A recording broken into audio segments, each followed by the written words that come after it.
ఇలాంటి సమాజంలో, ఒక గౌరవప్రదమైన సమాజంలో, భారతదేశ సమాజంలో ఉన్న మనం ఒక వృత్తి పట్ల అటువైపు చూడడానికి, అది వృత్తిగా తీవ్ర రూపం దాల్చిన సమయంలో కూడా ఆ వృత్తి వైపు చూడడానికి, అటువైపు వెళ్ళడానికి, అటువైపు ఏ ఆడపిల్ల జీవితమైనా వెళుతుంది అంటే గనక ఇక దానికంటే అగ్నిలోకి దూకేలాంటి దుర్మార్గమైన చర్య బెటర్ ఏమో అన్నంతగా మారింది పరిస్థితులు.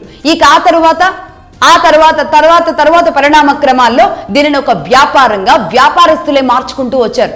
దీనిని ఒక వ్యాపారంగా మార్చారు. అది యజమానులు కావచ్చు, పాలకులు కావచ్చు, అందరూ దీనిని ఒక వ్యాపారంగా మార్చి ఇదే స్త్రీని ఆట వస్తువుగా, అంగడి వస్తువుగా చేశారు. దీని మీదే కదా మహిళా సంఘాలు పోరాటాలు చేసింది. దీని మీదే కదా ఎంతో మంది ఉద్యమకారులు గళమెత్తింది. దీని మీదే కదా ఎంతో మంది తమ ప్రాణాలు కోల్పోయింది, సమిధలయ్యింది. ఈ రోజు సనాతనంలో ఉంది కాబట్టి, కౌటిల్యుడు చెప్పాడు కాబట్టి ఇప్పుడు ఉంటే తప్పేంటి అని అడుగుతున్న వాళ్ళకి ఇప్పుడు ఏమని, మీరు ఈ సమాజాన్ని ఆ సమాజాన్ని తీసుకెళ్ళినట్ట?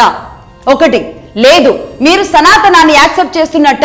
సనాతనంలో ఇది ఉంది అని మీరు నమ్ముతున్నారు కాబట్టి మరి ఇప్పుడు మీరంతా సనాతనం ఉండాలి అని కోరుకుంటున్నారా?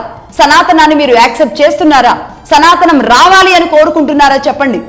మీకు అవసరమైనప్పుడు సనాతనం కావాలి, మీకు అవసరం లేనప్పుడు సనాతనంలో విషయాలను తప్పుపట్టాలి.